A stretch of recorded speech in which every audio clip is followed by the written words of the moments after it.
Allahu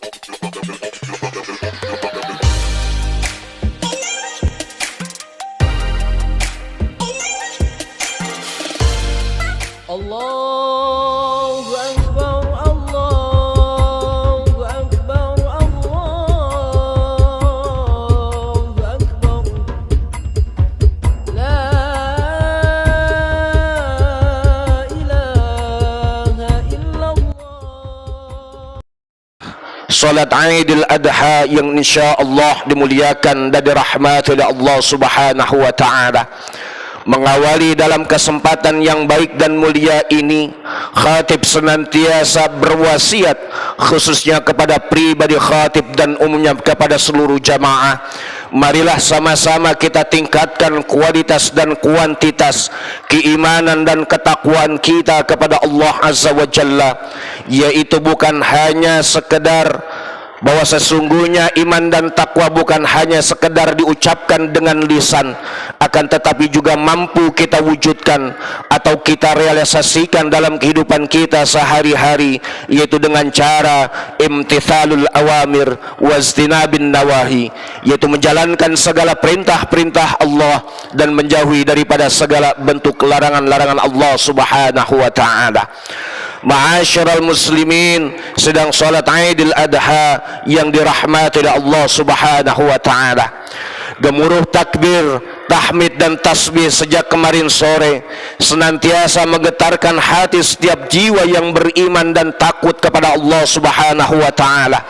Seluruh kaum muslimin tanpa terkecuali, mulai dari anak-anak hingga orang tua, laki-laki maupun perempuan, yang sehat ataupun yang sakit, baik sendiri-sendiri maupun secara berjamaah, baik yang berdiri, duduk ataupun tiduran, senantiasa mengumandangkan takbir, tahlil dan tahmid. Bahkan seluruh alam raya mengumandangkan takbir untuk menghidupkan daripada sunnah Rasulullah sallallahu alaihi wasallam dan mengagungkan serta mensucikan asma Allah. Hal ini senada dengan sabda Rasulullah sallallahu alaihi wasallam, zayyinu a'yadakum bit takbir, hiasilah hari raya kalian semuanya dengan senantiasa dengan menggemakan kalimat takbir.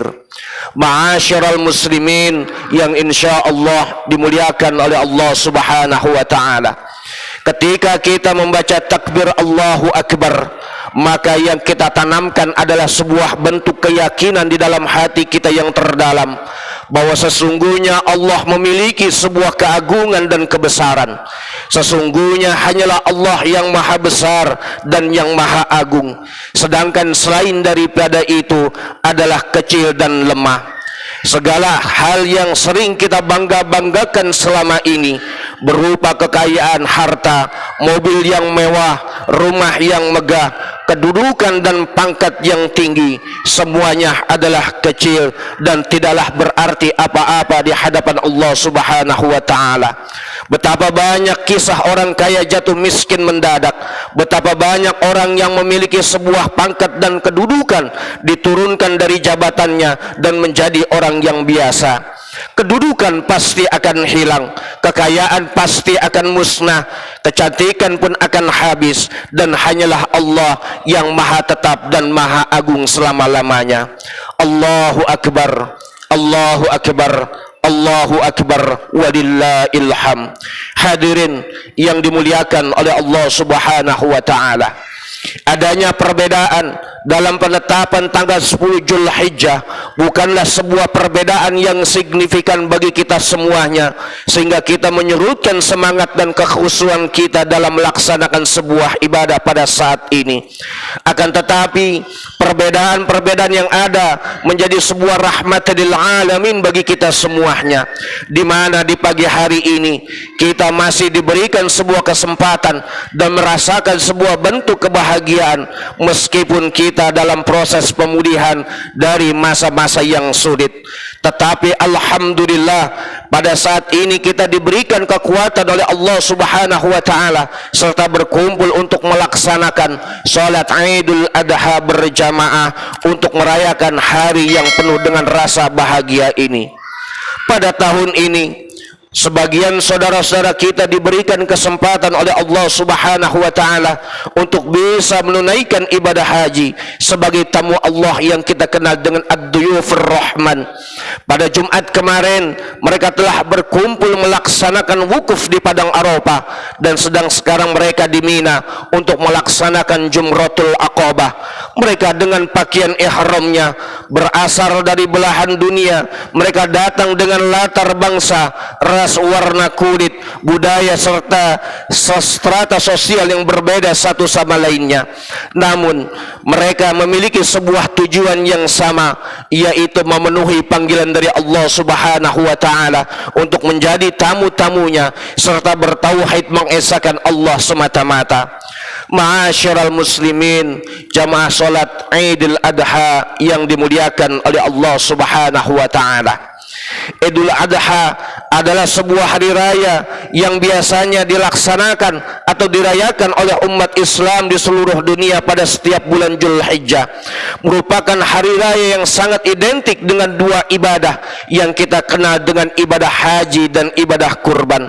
Dalam tuntunan agama Islam, kedua ibadah ini memang hanya bisa dilakukan di bulan Dzulhijjah saja, di mana hari raya Idul Adha tidak bisa dipisahkan dari kisah dan perjalanan daripada Nabi Allah Ibrahim alaihissalam beserta keluarganya, karena banyak sekali peristiwa yang mewarnai kehidupannya sehingga diabadikan dalam sebuah ritual atau syariat dalam ibadah haji dan ibadah kurban.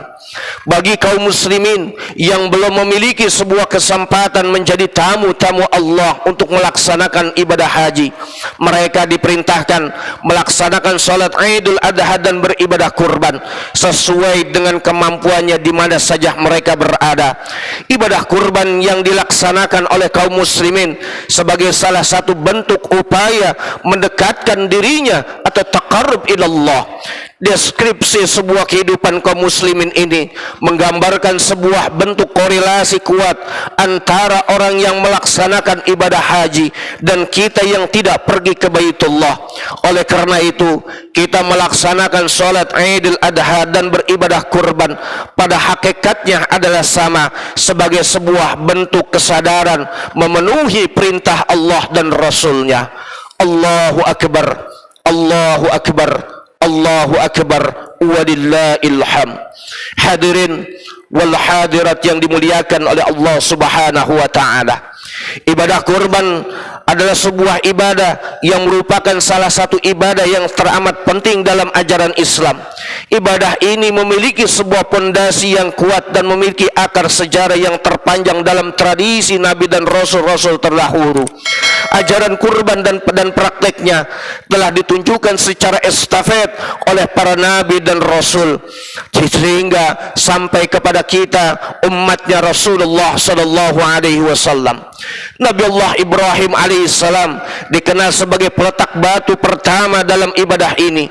Peristiwa penyembelihan yang dilakukan oleh Nabi Allah Ibrahim alaihissalam terhadap anaknya yang tercinta yaitu Nabi Allah Ismail alaihissalam dengan penuh keimanan dan keikhlasan bersedia menyembelih anak kesayangannya Nabi Allah Ismail alaihissalam yang semata-mata untuk memenuhi daripada perintah Allah Subhanahu wa taala, sehingga peristiwa yang mengharukan ini diabadikan oleh Allah Subhanahu wa taala di dalam Al-Qur'an, di dalam surat As-Saffat ayat 102, di mana Allah Subhanahu wa taala berfirman, "Falamma balagha ma'hu as-sa'ya qala ya bunayya inni ara fil manami anni azbahuka fanzur madza tara qala ya abati if'al ma tu'mar satajiduni insyaallah minas sabirin." Yang artinya ketika anak itu sampai pada umur ia sanggup bekerja bersamanya, ia Ibrahim berkata, "Wahai anakku, sesungguhnya aku bermimpi bahwa aku menyembelih dirimu. Pikirkanlah apa pendapatmu." Dia Ismail menjawab, "Wahai ayahku, lakukanlah apa yang Allah perintahkan kepadamu. Insya Allah engkau akan mendapatiku termasuk daripada orang-orang yang bersabar." Ini adalah sebuah ujian yang terberat akan sebuah bentuk ketaatan Nabi Allah Ibrahim alaihissalam kepada Allah Subhanahu wa taala.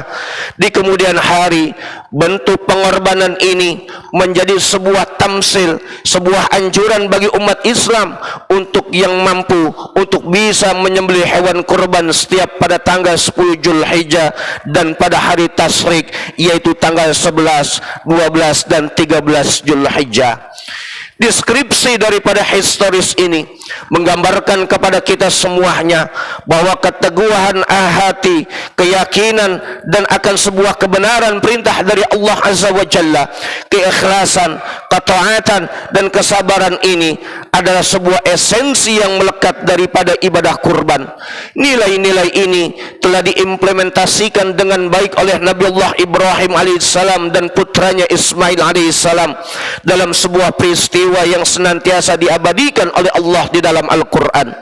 Kesanggupan Nabi Allah Ibrahim alaihissalam semata-mata didorong oleh sebuah perasaan taat setia yang tidaklah membabi buta atau yang kita kenal dengan taklid. Tetapi perintah itu diyakini bahwa perintah Allah Azza wa Jalla haruslah dipenuhi. Bahkan Allah Subhanahu wa taala memberikan perintah seperti ini sebagai sebuah peringatan kepada hamba-hambanya, baik yang sekarang maupun yang akan datang, bahwa mereka sanggup mengorbankan dirinya, keluarga dan harta bendanya yang disayanginya demi menegakkan perintah Allah Azza wa Jalla. Dan apakah mereka sanggup untuk memikul sebuah amanah sebagai khalifah Allah di muka bumi ini? Allahu Akbar, Allahu Akbar, walillahil hamd. Dalam ibadah kurban, nilai yang paling esensial adalah sebuah sikap batin berupa keikhlasan, ketaatan dan kejujuran. Sedangkan tindakan lahiriah tetaplah teramat penting. Kalau memang muncul dari niat yang tulus, sering kita digoda oleh setan agar tidak melaksanakan ibadah kurban karena khawatir tidak ikhlas dan terlihat oleh orang lain. Imam Al-Ghazali di dalam kitab Ihya Ulumuddin berkata bahwa sesungguhnya setan senantiasa membisiki di telinga kita dengan berkata, buat apa kau beribadah kalau tidaklah ikhlas? Lebih baik tidak sama sekali dalam beribadah. Ibadah kurban bukan hanya mementingkan tentang sebuah tindakan lahiriah, bukan saja mementingkan tindakan lahiriah berupa menyedekahkan hewan ternak kepada orang lain, terutama kepada fakir miskin, tetapi yang lebih penting daripada nilai-nilai yang lebih penting lagi dalam nilai-nilai ibadah kurban adalah sebuah bentuk ketulusan guna untuk mendekatkan diri kita kepada Allah Azza wa Jalla. Di dalam beberapa ayat Allah senantiasa memberikan sebuah peringatan kepada kita semuanya bahwa untuk salah satu mendekatkan diri kita kepada Allah Subhanahu wa taala bukan hanya dalam ibadah kurban, bukan hanya dilihat secara fisik hewan kurbannya, melainkan sebuah nilai-nilai ketakwaan dan keikhlasan diri kita yang ketika kita melaksanakan ibadah kurban tersebut. Hal ini senada dengan firman Allah di dalam surat Al-Hajj, di mana Allah Subhanahu wa taala berfirman, la yanalullah luhumuha wala dumu'uha wala dima'uha walakin yanaluhu at-taqwa minkum, yang artinya tidak akan sampai kepada Allah Azza wa Jalla daging hewan itu dan tidak pula darahnya, tetapi yang akan sampai kepadanya adalah nilai-nilai ketakwaan diri kita kepada Allah Subhanahu wa taala. Ma'asyiral muslimin, jamaah salat Idul Adha yang dimuliakan oleh Allah Subhanahu wa taala, pengejauhantahan atau penegasan Allah Subhanahu wa taala mengindikasikan kepada kita akan dua hal.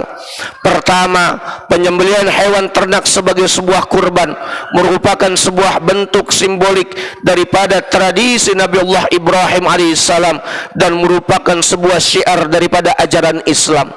Yang kedua, Allah Subhanahu wa taala hanya menginginkan nilai-nilai ketakwaan daripada orang-orang yang beribadah kurban.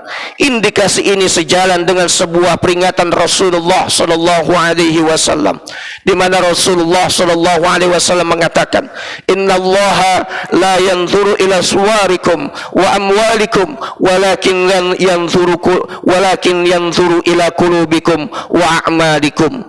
Sesungguhnya Allah Subhanahu wa taala tidak melihat bentuk luarmu dan harta bendamu, tetapi Allah melihat hatimu dan perbuatanmu. Hadis riwayat Bukhari dan Muslim. Allahu akbar, Allahu akbar, walillahil hamd. Kaum muslimin yang dimuliakan oleh Allah Subhanahu wa taala, kalau ibadah kurban dilaksanakan dengan ikhlas demi mengharapkan ridha dari Allah Subhanahu wa taala, maka ibadah kurban yang dia laksanakan pasti memberikan sebuah hikmah dan manfaat bagi pelaku yang berkurban, baik di dunia maupun di akhirat kelak nanti. Di antara hikmah dan manfaat bagi orang yang berkurban adalah meningkatnya sebuah keimanan dan ketakwaan dirinya kepada Allah Subhanahu wa taala. Ibadah kurban yang dilaksanakan oleh orang muslim dapat melatih sebuah bentuk kepatuhan dan kepasrahan secara totalitas kepada Allah. Orang-orang yang dekat dengan Allah pasti akan memperoleh sebuah predikat al-muqarrabin, al-muttaqin, serta mendapatkan kemuliaan dan kebahagiaan hidup di dunia maupun di akhirat kelak nanti. Adapun hikmah dan manfaat bagi orang yang berkurban yang kedua adalah senantiasa mampu membersihkan dirinya dari sifat-sifat bahimiyah atau sifat kehewanannya. Pada saat hewan kurban jatuh ke muka bumi ini, maka di saat itulah sifat kebinatangannya akan sirna, seperti rakus, serakah, kejam, dan penindas dan lain sebagainya. Adapun hikmah dan manfaat bagi orang yang berkurban yang ketiga adalah senantiasa mampu menanamkan rasa kasih sayangnya dan empati kepada sesama. Ibadah kurban dalam Islam tidak sama dengan persembahan atau offering dalam agama-agama lain selain Islam. Islam tidak memerintahkan pemujaan dalam penyembelihan hewan, tetapi Islam memerintahkan agar dagingnya diberikan kepada fakir miskin, orang-orang yang tidak mampu, agar bisa menikmati lezatnya daripada daging hewan, sehingga timbul rasa empati, berbagi, memberi, dan timbullah rasa ukhuwah Islamiyah antara sesama yang kuat. Dan yang keempat, hikmah daripada manfaat orang yang berkurban adalah melatih kedermawanan. Ibadah kurban dilakukan setiap tahunnya secara istimrar, sehingga orang-orang yang memberi ibadah kurban ini bisa berderma kepada sesamanya, sehingga dia terus menjadi orang-orang yang dermawan. Oleh karena itu, marilah sama-sama kita terus dengan hati yang khusyuk dan tadarruk kepada Allah Subhanahu wa taala, terus berdoa memohon kepada Allah agar sepanjang perjalanan hidup kita senantiasa terhindar dari segala bentuk keburukan dan yang mampu menjerumuskan diri kita masuk ke dalam nerakanya Allah Subhanahu wa taala. Dan kita terus memohon kepada Allah Subhanahu wa taala, mudah-mudahan apabila saat tahun ini kita tidak mampu berkurban, mudah-mudahan Allah mengijabah doa kita sehingga tahun depan kita mampu beribadah kurban dan mendapat panggilan dari Allah Subhanahu wa taala. Amin, amin ya Allah ya rabbal alamin.